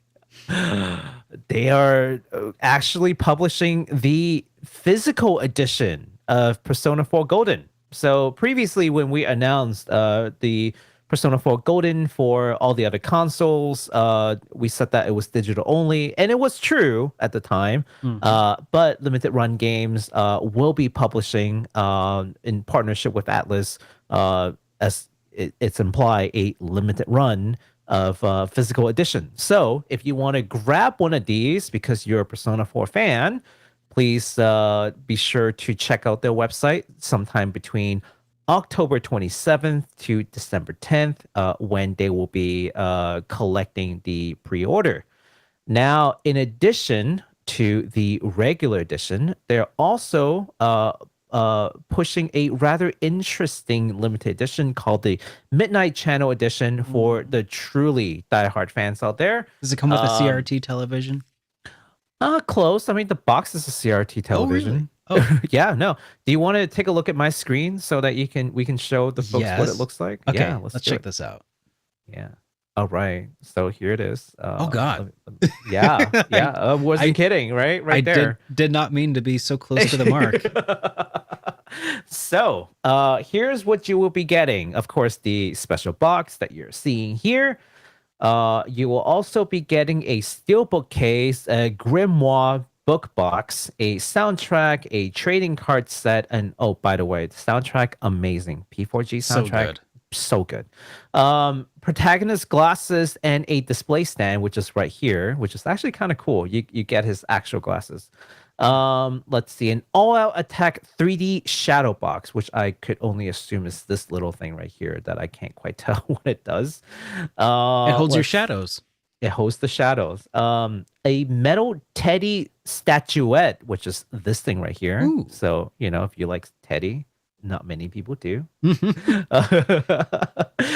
Persona 4 Golden ending photo, which I could assume is this. That's like an all-out attack photo. It looks like. That's the all attack. Oh, the ending photo is back here because it's what is it called? It's a spoiler. Ah, okay, so that's why it's blacked out. Okay, now that makes sense. Okay. Let's see. And a midnight channel pin, which is right here. This thing is the midnight channel pin. So yeah, you got the disc, you got the box, you got the other box, steelbook, all attack trading cards, glasses, ending photo, statuette, and a pin. It's a lot of stuff. Yeah, it's a lot of stuff. Now, of course, I don't typically talk this extensively and show this much about limited edition, but you know what? I play Persona 4 Golden. It's pretty neat, and this is not coming from Atlas. This is like a truly limited affair. So for all the people who are huge fans of P4, and also if you know anyone who's a huge fan of P4 and they didn't know about this, let them know. Maybe this is something that they would want to pick up. I want it, but I'm probably gonna pass. I mean, yeah, I'm it's probably gonna pass personally. I mean, I do have a physical copy for Vita, so I mean, there's that. But I am gonna pick up a physical copy. I'm probably gonna pass on the limited edition because it's 200 smackaroos, and it's not a huge sum, but it's also not nothing, right? It's like I could spend this on anything else. So yeah, I'm not huge enough of a fan to do it, but I will pick up a physical edition because, like I said, I only have the digital version for PC because at the time they said that they weren't going to release a physical copy, so I had no choice. But now that they are, you know what I'm going to do? I'm going to support physical media and go get myself a physical copy, probably for PS4. So yeah. Oh, maybe the Switch. Actually, you know what? What would you guys do? That's a good question. Would you? I keep running into these issues now where I'm just like, do I want to pick up the Switch version or PS4 version? Let me know in the comments below. What do you think I should pick up? A Switch or PS4? And yes, I get the pros and cons. Like Switch, I can take it to the go, but the loading time is worse, and vice versa for PS4. Is it though? Basically? Because PS4, PS4 or loading time on PS4 is definitely still faster than the Switch. Is it? Huh. Yeah. Well, for the same game that I played, comparing between the two, but that's just one game. Oh, but did you have like an SSD on your PS4? Because my PS4 has a spinning hard drive, and it's not particularly great. Yeah, at loading it's a from it. necessity. Okay, that It's a necessity. that might make a difference too in Yeah. your experience. That's right. Yeah. So let me know, guys. What do y'all think? So yeah, that takes care of it. Unfortunately, I can't give you guys the link like how we usually do. And for those who are just coming back to the show, welcome back to the show. But we did explain why we can't put these links in anymore. But the long short is we got flagged by YouTube, even though it was a perfectly legitimate link that went to Pokemon, like an official Pokemon website. So yeah, we're just Yeah. not going to be able to link anything outside of YouTube now, in fear of being flagged again. But just know that this is the limited run. You can look them up pretty easily, and check out their Persona 4 Golden publishing and release. All right. Well, that does it for those. We do have what looks like a couple of merch announcements. Is that right? Oh jeez, yeah. Okay. Maybe you want to stay on my screen for a little bit then. So there are, speaking of Persona, let's talk more Persona. So remember this Oh. figure that we talked about? Uh-huh. The Aegis Extreme Orgia mode. I'm definitely mispronouncing this, just like her Yeah. name. I'm mispronouncing everything. Whatever. It's from P4U Ultimax. So basically, this figure is now actually on pre-order, God, that's such a good starting looking from figure 3 too. days ago, actually. Yeah. So if you were interested then and you just didn't know, like, if the pre-order was up, the pre-order is up. So you have until December 22nd to open your wallet and open your heart for the new, this new figure. And I remember it's actually not bad. It was like $200, which I expected this to be a lot more considering the level of detail and how it Mhm. lights up. I was expecting closer to 350, but to my surprise, it's Yeah. closer to like 200. Would you So- rather get this for $200 or the Persona 4 limited edition? Ooh, probably this. I was gonna say so too, because If I, but Mhm. only if I liked Aegis, which I don't particularly care. yeah, I mean, I like Aigis. I think she's great. Yeah. Yeah. But it's all right. I get you. But if I don't. if I was a fan of both and I have to pick one or the other, I would pick the figure. Mhm. Yeah. But That's- as a non-fan to either, I shall pick neither Okay. and keep my $200. So that's one. Now, hey, look, I get it. Maybe Persona is not your cup of tea. How about TO? Get it? Oh yeah. Yep. I'm throwing the puns today, Mr. Derek. Mm. Now you know the pain. So, of course, we've talked about this before, but Teal's figure is also now up in pre-order. Before we were talking about prototype and whatnot. Now it is in the pre-order phase, so you can check out the Teal figure. Of course, we've got a lot of Trails fans, and you should know by now that it is from Kotobukiya, because I almost feel like Kotobukiya might have like an exclusive contract with Falcom at this point to make their entire line of figures, because they have done basically 95% of the figures so Yeah. far. Gotta catch them There- all, I guess. Yeah, no, there is another company that did some Trails figure at the same time, but they did like maybe 2 or 3. I think I remember that, and we talked about it, and then Yeah. I think it was the more expensive. God, it wasn't Ami Ami, was it? No, Ami Ami is like the vendor. Oh, Yeah, okay, they- okay. Yeah. See, but- I shouldn't talk. I don't know what I'm talking about, but I think I remember them and them being more expensive because Kotobukiya is the bit. I think you told me they're the more affordable. They're definitely a little bit more affordable. Yeah. In the scale figure space. Yeah. Not to say bad quality, because I can show you the figure that I've gotten from them, and they look great. Yeah, So- and I so can don't show take you, this as, and I yeah. can show you poor quality on my shelf up there. My my derpy Sora. Oh no! Wait, Sora is in like Kingdom Hearts Sora, or Yeah. Oh my god! Oh, it's so It's bad, okay, but it's so also the like $7. So don't. I mean, you can only do so much. the other, so the other day I was at my friend's birthday, right? I think that might have been Yeah, no. The other day was my friend's birthday, and she's a huge Kingdom Hearts fan. Bless her heart. She is a huge Kingdom Hearts fan, and someone had deliberately gotten her a janky Sora figure because it was hilarious. His eyes, it's like it's so bad. Oh yeah. So I saw it in person. I think it's the same one. Oh, no. It's horrendous, but it's hilarious. It's so bad it's good. But yeah, but this is gonna be good quality, guys. I've gotten some Kotobukiya figure in the past. They all turn out really good, so I trust it. Now, if that's not your cup of tea, we've got another one, and this time it is 2B from a NieR Automata, which is one of my favorite game all time. They're coming out with another figure from Flare, and I've got to tell you, this is probably one of the highest quality figure I've ever gotten. Period. Flare just does an amazing job capturing all the details, like all the little details, all the fine grains in the weapon, and all the textures are just like superb. But it does come with, as you can see, an elevated price, closer to $300, especially with shipping. But if you are a fan and you hadn't gotten the previous Flare figure with 2B, this is a different post, by the way. So if you didn't get the previous one, you're kind of kicking yourself for not getting it. Oh, consider this like a second chance. You know like, what? In 300 or nearly $300, it seems like a lot, but just remember, it's not $27,000. Oh no!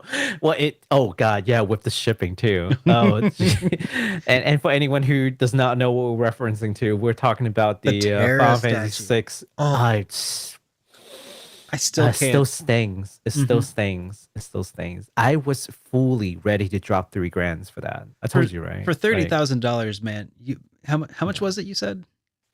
So it turned out to be closer to 13,000, not including shipping and handling. Okay, so I misremembered, but it was a lot. Yeah. Like for that much money, it's a lot. For that much money, I expect to be able to drive it to work. You know how terrorized the Magitech, Yes. right? It's like, yeah, I expected Magitech to have a functional engine in it for 13,000, yeah, right? Yeah, exactly. My gosh. Yeah.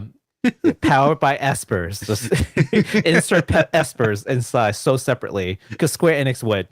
Exactly. Oh god. All right, so there you have it. These are the three figures that I feel like is something that I want to bring up to to your attention. So if you guys are collectors like myself and you had not been notified already, well, now you know. All right. So next up, we have a small little bit of pretty interesting fan community news here. Here, I need to actually do a quick preparation. I didn't realize that we had a trailer for this. So let me throw that in here. It's not really a trailer. Oh, is it not? Like Okay. Update video. But it will show, like, with visuals, what we're talking about. So we got an announcement. There's a YouTuber and modder named OneVirok who has announced that they will be leading a fan remaster project for Suikoden 3.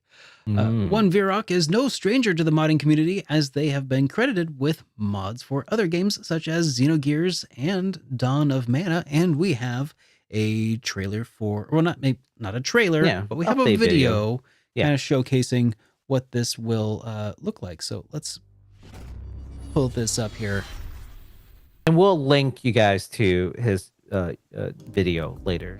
Their video later, of course. Yeah, this is my React content. Hey everybody, welcome back to Super Derek. Oh React my god, show. are we reacting? Are we reacting? Yeah. I've always wanted to react to something. Oh my god. Oh my god. I feel so trendy now. Well, I'm actually here mostly just reacting to Baku's reacting. I'm reacting to you reacting. Whoa! Derek reacting. Oh Look my at gosh! That. Wow. Okay, sorry. I'm that's too meta. So a lot of this is that you're probably noticing is that this is a texture overhaul, basically. It doesn't look like there's a whole lot going on with the actual models or anything.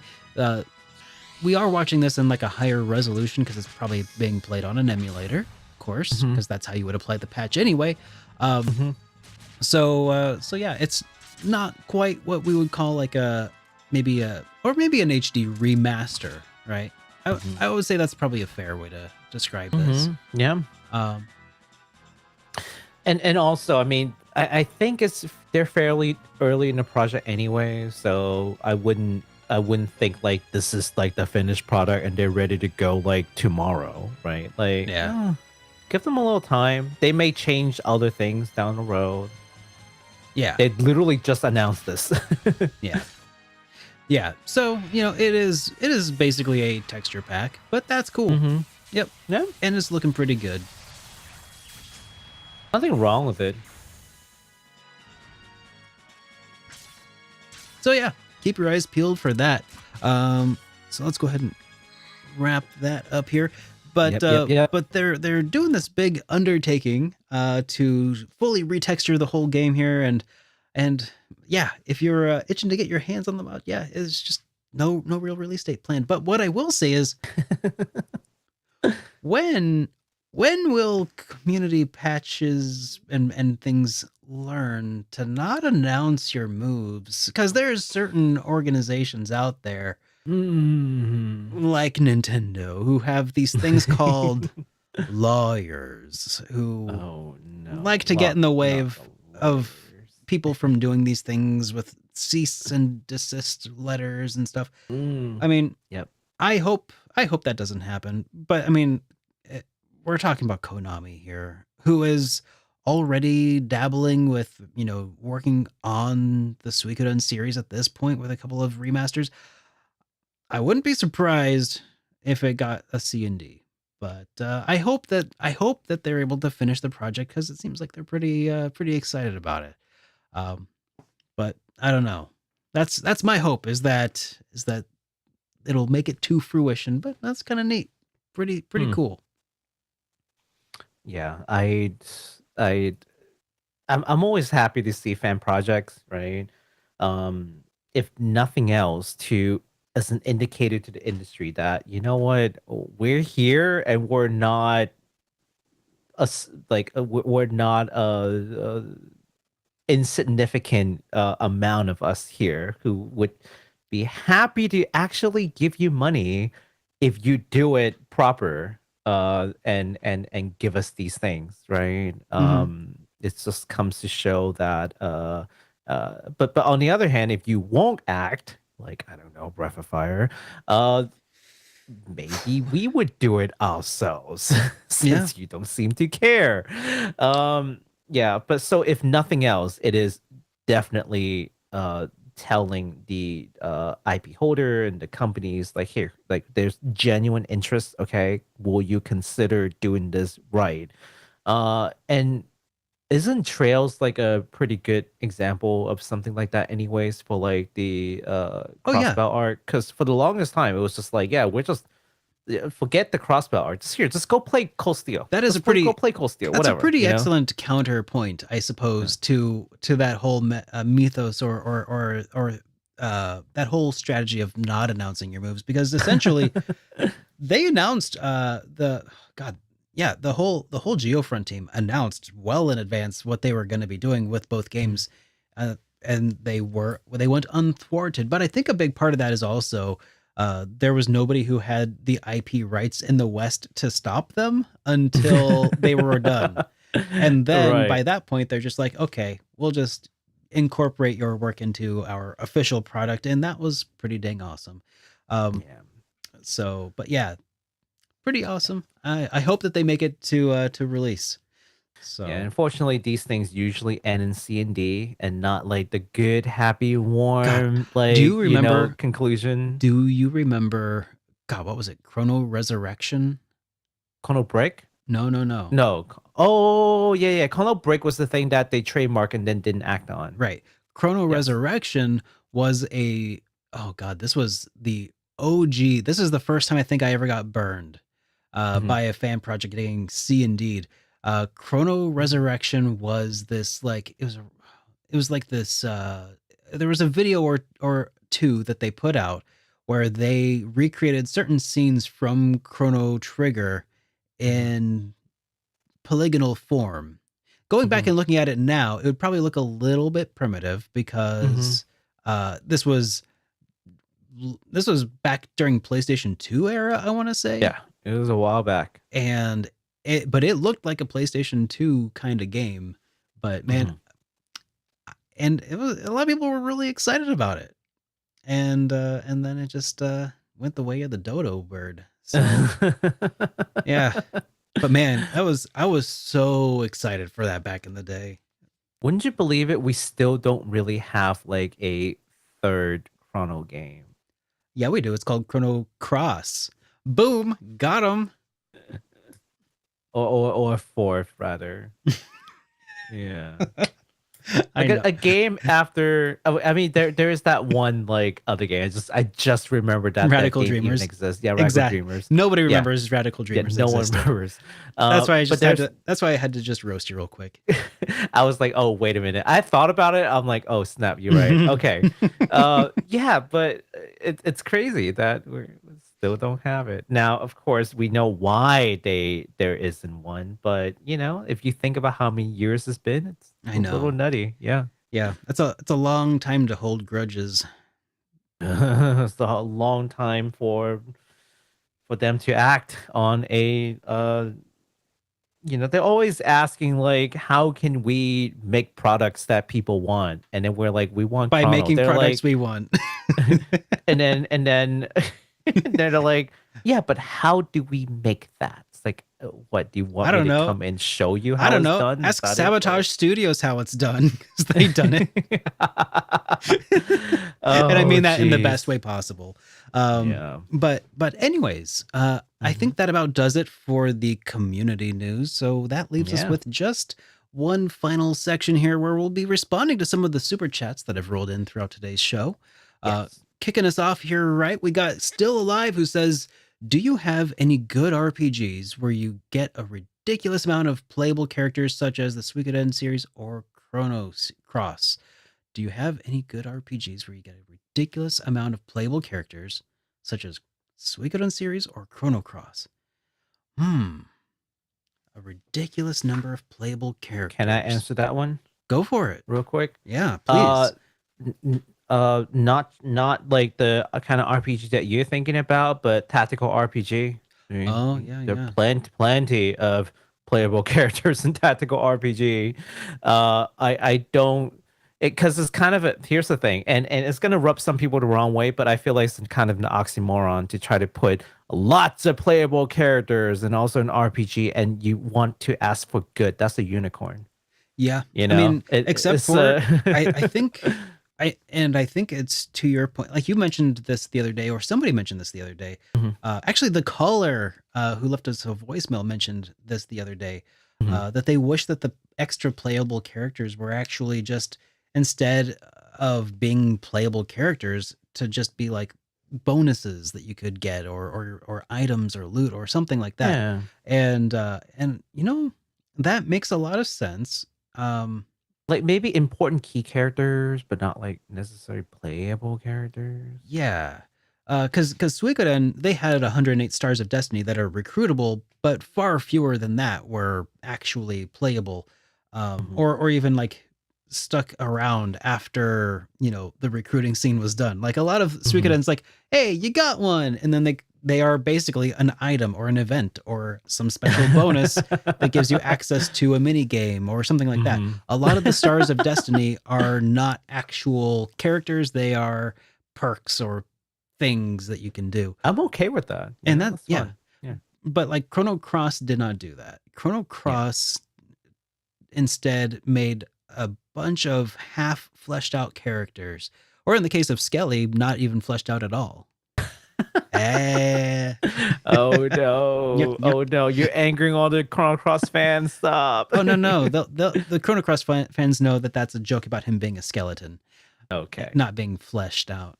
But Thank you very much. So yeah, other games that have a ridiculous number of playable characters, I will say, are the Trails games. Actually, Okay. Oh yeah. Oh yeah. No, you're Yeah. right. Oh yep. Yeah, Okay. There you go. maybe not 30, but I would be very surprised if by the time I play Trails into Reverie, I bet that there will be over 20 playable characters. I mean, it's the way things are going. That's a It's a lot. lot of characters. It's That's a a lot of lot. characters. And Yeah. they are every single one of them is fleshed out really well.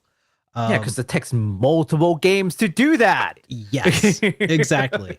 Exactly. Like you could probably do like, 6 to 10 characters per arc. And I feel like Mhm. that's kind of what they've done. Except Cold Steel, man, I'm still wrapping my head around it because Cold Steel has Class 7, which is like a cast of like 8 characters, and now they have new Class 7, which is like another 6. And then Mhm. oh my god, there's the characters outside of Class 7. Heck, Cold Steel in and of itself has more than 20 characters. I'm sure. I'm positive, including all of like the temporary guest characters and things. Oh my Mhm. god. I don't know why I didn't think of this sooner, but yeah, that's Still Alive. That's the one. That's the one. I say that qualifies ridiculous number of playable characters. Yeah, that's true. And so I got a question for you on that one, right? So it is the problem that I see in this one game series that I follow. But I'll give you the scenario, right? Yeah. So there's a series of game that you might have heard me talk about called Super Robot Wars, right? Oh yeah. Now, every single Super Robot Wars we call like the traditional Super Robot Wars. Basically, the way that they structure is that there's usually a main character and their story, and that's usually the central story, and they have their own unique mech, and then they will throw in a bunch of like mismatch of like mecha series and their respective mechs in there, and they'll make it a game, right? Yeah. And then the next game will be basically, for the most part, completely unrelated. You will have a new protagonist that's a Ben Presto original, original mech, original character, and then a bunch of anime, series, and they'll throw in different anime series, and then there will be a new game, so on and so forth. And then here you are, you've got like 30 titles or so, right? Yeah. And that's all good and fine.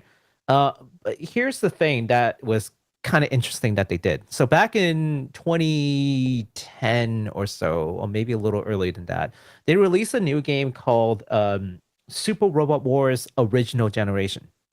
What that game does is that they took all the original characters from all the different series and meshed them into a cohesive self-owned universe. And the idea was that instead of having all these anime IP rights holders, we have we have so much lore. They could make from it the years. They can make a We've Super made Robot our Wars own world, and then so keep it's all of the royalties. that's right. And it's a completely independent world from all the other. I mean, they take tidbits of like stories from all the different games and they weaved out this cohesive world. Okay. With all the different protagonists. It's like the Trails, except with robots and all these protagonists, right? Here's the problem. As the series grow, there are too many playable characters. And they're all protagonists. All of them are super cool. And you're just like, who are you going to use? You can only use about 20 units or so, 25, give or take, like for really big maps. But in a tactical RPG, you have to control 25 units. It's really a lot. annoying. That's right? a lot. That's so many. But as the game here's what series you do. grows, You start putting them into units together. That's how you do it. You make them. You turn them from tactics into strategy, into strategy RPGs. Is that what they're called? When you have units that you control, instead of individuals, they're like a little army platoon of main protagonists. So you put them all together. They did it in they tried two things. There's the twin system where like instead of just a one unit, they pair two units into a single like block, and then they act as like a single unit. Yeah. And then they tried something called the squad system, which is not in the OG, but in something else where they just had like too many units, but they want to throw them in. So you have like a main leader that would act as like the unit and three supporting units that will like help to be there to do different things. Yeah. The problem with that is that it takes a long time to set up. you imagine? I bet. Yeah, That sounds like a lot. personalizing every single unit.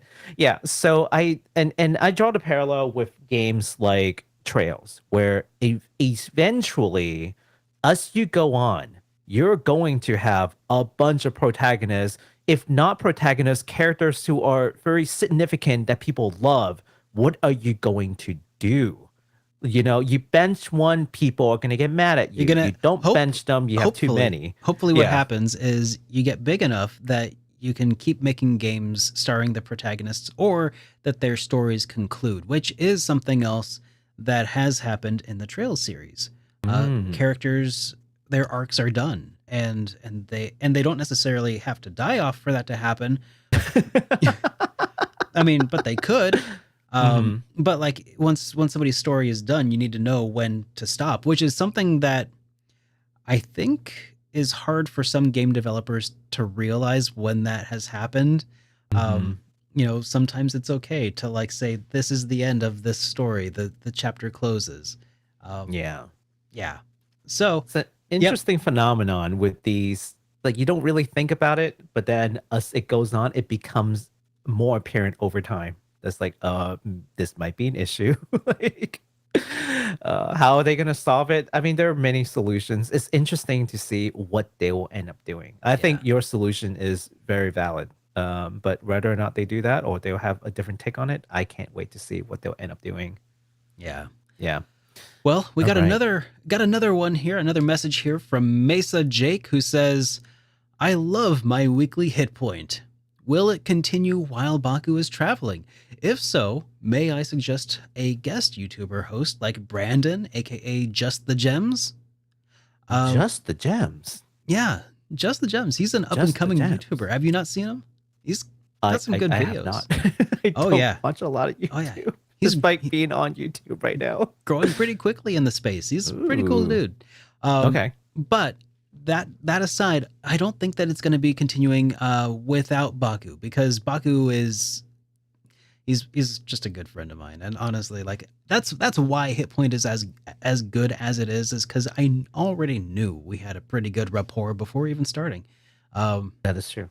and you are just as much part of Hit Point as I am, and I couldn't do it without you.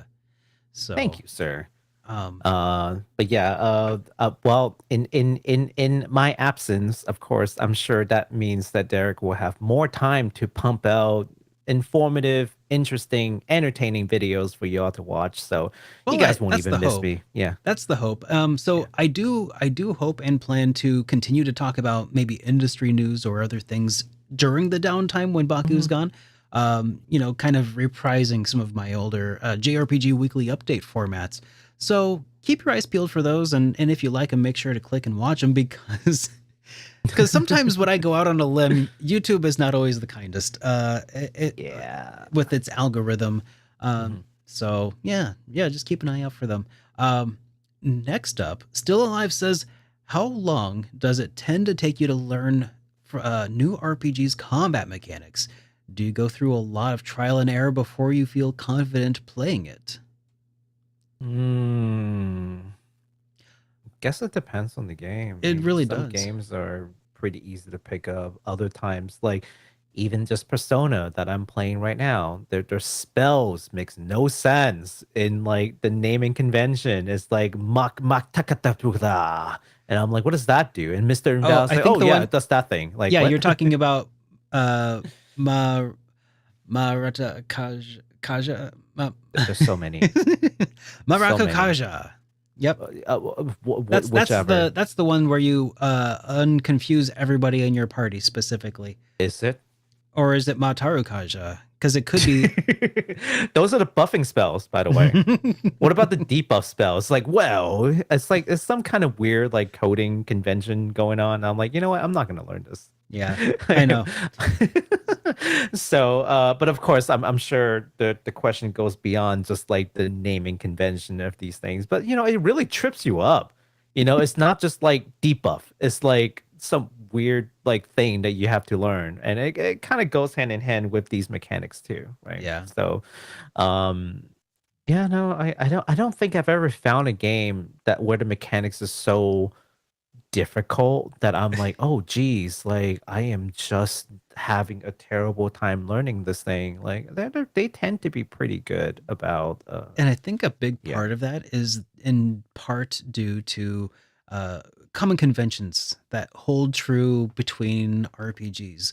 Like we That's true. call the fact that we call things strength or attack versus defense, and things like that. And it's such a subtle thing that I took for granted Hmm. until playing a game that decided to really change up a lot of those common conventions, and Hmm. I was left completely dumbfounded for hours, to the Was it point. Starfield? Did you No, play no, no, Starfield? No. no, no. I was dumbfounded by this for hours, and I was going to make a review about a game, but it repelled my advances so thoroughly, um, Oh, I know what you're talking about now. I that remember now. I just dropped. I dropped the review. I showed Baku what I was doing, and it's like, and during that whole thing, basically, it was Baku was my rubber ducky, essentially, Mhm. where I was like, here's this thing that I'm trying to do, and it just doesn't make any sense, and then here's this Mhm. other thing, and here's how you have to do this exactly perfectly in order to even get past the first like two enemies, Mhm. and then something clicked, and I was like, oh, that's how it's done. Um, But you did find the mechanics while we were chatting, yeah, which made a whole lot of sense then. It's like, oh, okay. well, that was some of them. Okay. Um, Yeah. but anyways, I don't think that I was really mad at the game at the time. I'm no longer as angry at the game, but the game did still rename all of the mechanics from like the standard, magic defense, offense. It just redid all of those things. And it's just, anyways, the game was not for me in the end. And so I'm still Mhm. refusing to talk about it, which is why I haven't named it, because I don't want to besmirch a game or anything. And but there are games that do defy those conventions, and it makes them Mhm. so much harder than they have to be. Yeah, Um, absolutely. but other games that sometimes like really mess with my expectations, I guess. Mhm. Sometimes like iterative changes over gameplay mechanics, like Mhm. for like the first while playing Cold Steel 3, it took a while to wrap my head around a lot of the new mechanics that they just kind of introduced, because it was just similar enough to Cold Steel 2 to really throw me off. Um, Oh. and yeah, and but they're so integral to mastery Mhm. of the system. So it took me like, even though it was so similar to Cold Steel 2, it still took me probably 3 or 4 hours before I could really say like, okay, I think I get what this is supposed to do. Mhm. Talking specifically about Brave Orders and the brake system. Oh, yeah. Yeah, so that was kind of interesting. Um, Actually, now that I think about it, there is one genre of game that gets me sometimes, and that's why sometimes I'm a little reluctant to play them like on stream, mhm. to avoid looking like a total idiot. And those are tactical RPGs, Oh yeah, because like it's so strategic. oh So yeah, like you and really failure need to is know. inevitable too. Yes, and they a lot of times like things like Tactics Ogre, which I happen to know really well because I played a lot of it. But if I was new to this, I would die all the time My because gosh. there's a point in this game where it just becomes very unfriendly to anyone who hasn't understood the game by then, right? And it's fairly early. As a fellow Yeah. streamer, have could you imagine playing like a really popular strategy RPG? Like something Hmm. that like say Fire Emblem, the new Fire Emblem on stream. Like part of me feels like I would probably enjoy most of it, but Hmm. then I have this feeling that like there's this fan base of people who know the ins and outs of it, and they know everything, and they're gonna show up and they're gonna tell you everything you did wrong, and they're They're gonna judge you, watching. and they're judging you so hard. Oh like yeah, all the time, like I would all the never time, like all the time. I would never play chess on a stream for the same reason. I like playing casual chess against like friends and stuff, because Hmm. I'm because I suck at it, and so does everybody else that I know. Hmm. But like I would never televise that sort of thing. Okay, so it's not just me, right? Because No. I feel way more pressure being judged on playing a tactical RPG than I do playing like a turn-based RPG or an action RPG. You know, like because for whatever reason, tactical RPGs just feels a little bit more brainy. So like if you messed up, you're just stupid. Mhm. But all the other games is like, you messed up. Maybe you didn't really understand the system, or like, yeah, this is minor things that you can correct throughout the battle. Tactical RPG, sometimes once you make that mistake, that's it. The game is turned on you. That stage is done. Yep. You can't fight back anymore. It's permanently And you done. have to watch it play out too. I mean, well, And you don't have to have watch to it play out. but I you mean, can reset it. yeah, Yeah. yeah.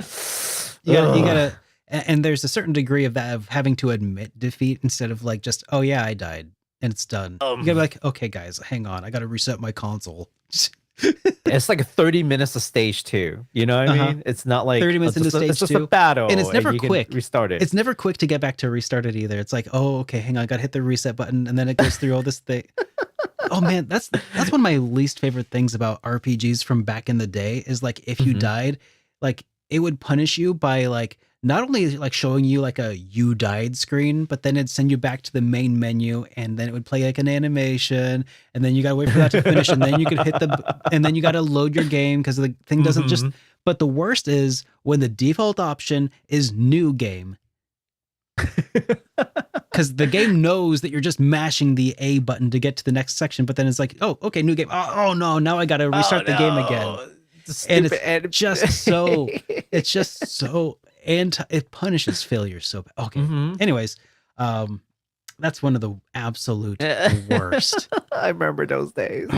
Okay. OGs know.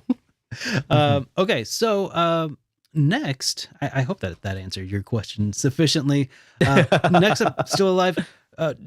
Do you stop an RPG once a new release drops, or continue playing it until complete and then play the new game, or do you try playing both at the same time?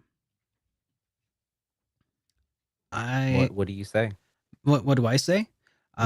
Well, it is part of my strategy for how I defeat my backlog and beat RPGs is to play one at a time.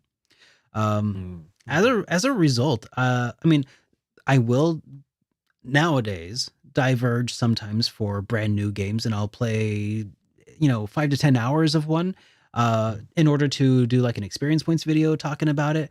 But rarely will that result in me like playing through to the end. I mean, it happened with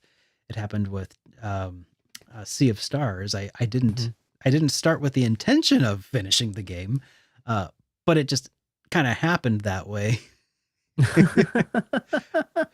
But generally speaking, one game at a time is kind of my modus operandi, and that really helps me focus and actually finish games. Because it used to be that I would put down a game and I would play another, and I would have every intention of returning to it. But then by the time I would return to it, if that ever happened, I would have no idea what the heck I was doing anymore. And as a result, my backlog became massive to the point where what I decided to do is start reviewing them in order to motivate me to finish them. So yeah, I think that narrowed focus helps increase the cadence at which I can review games. That makes sense. And also just it kind of forces me to stop replaying the same things over and over too. So Well, especially when you're like reviewing games, like you want to keep like your mind fresh on like all the critiques and all the plot points. It's hard to jump between and then come back and be like, oh, I perfectly 100% remember how this game went. It's hard for most of us. That said, sometimes I find that a little bit of distance though can also add clarity too. That's true. That is true. I'll take a step back and then come back to it. Yeah, that makes sense. Yeah. We just got a comment in chat that said I've watched a number of streamers play recent tactical RPGs like Tactic Ogres and Brigadine, and I absolutely judged the streamer while watching it. So you've just confirmed our worst fear. Thank you. Hope you sleep well at night. I feel validated. I feel validated. Thank you. But back to answering Still Alive's question. I'm a little weird. I more than a little weird. Yeah, more than a little weird.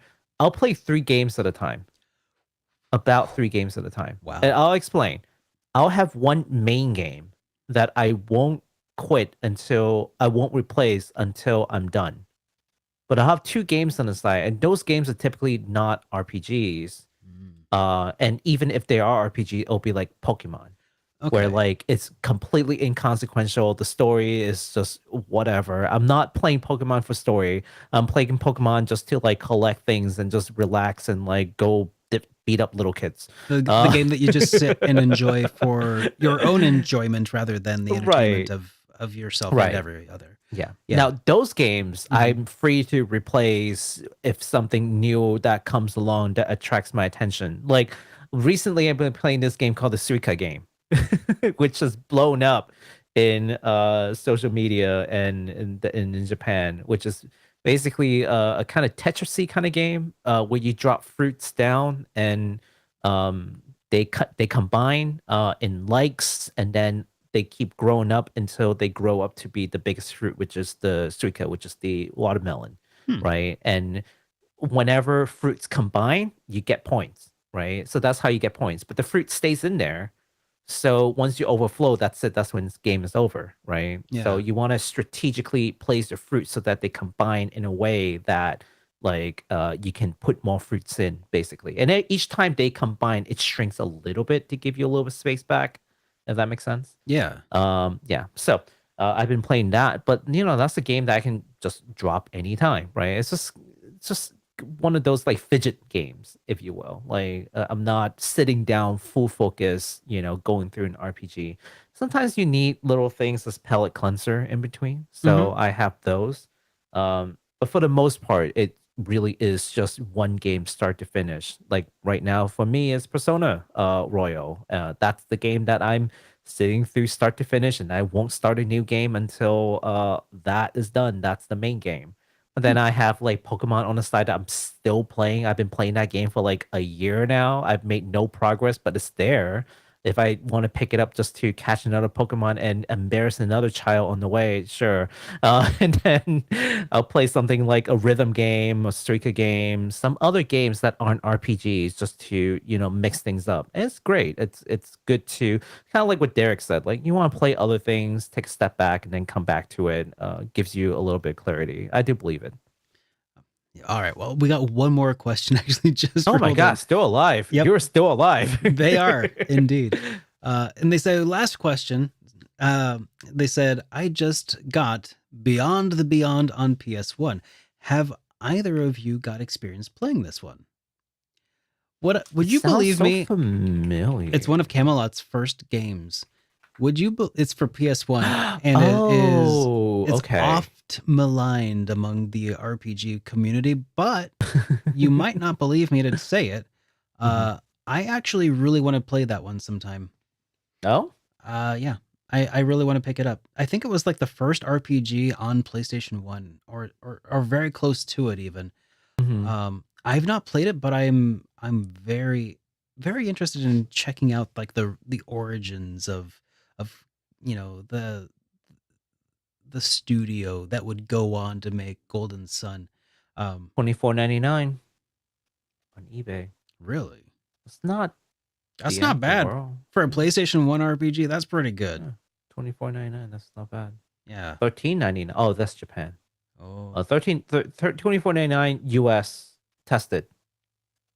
$4.49 shipping. So like $30. Doesn't show you the. Oh, it's this only. Yeah. If you care. You gotta. Oh, I care. I care big time. Yeah, I figure it's a collector. I'm like, I think. I mean, care. for disc only games, like, yeah, I gotta have. I mean, Give except me the for case. in certain circumstances where the game is like super expensive and there's no way I could afford a complete copy. Like if I saw like Panzer Dragoon Saga for like 300, I'd probably be like, okay, and I get it disc only. But for games like that I could get like this, and I'd be like, oh, it's 20 for a disc only, but 30 for a complete copy. I'll get the complete copy. Oh yeah, no, definitely worth that extra $10 just to have that collection. You know what I've done one time? I've bought a disc only and a case only separately, just to combine it into a full copy, less than paying for a full copy. Does that make sense? Mhm. Like someone was just selling the case and no game. Like they lost the game, but like here's the case for $5 with the instruction, you know, and they're like, oh, I guess no one's gonna buy this. And I found someone who's like, oh, I'm only selling this only for $20. And I'm like, let me get this straight. So if I can buy the case and the game and combine this into a normal copy that will basically double the value, I will do it. And I did. And it worked. Double your money with this one weird Oh trick. no, I'm letting my secret out. Now everybody's gonna do it. Oh no.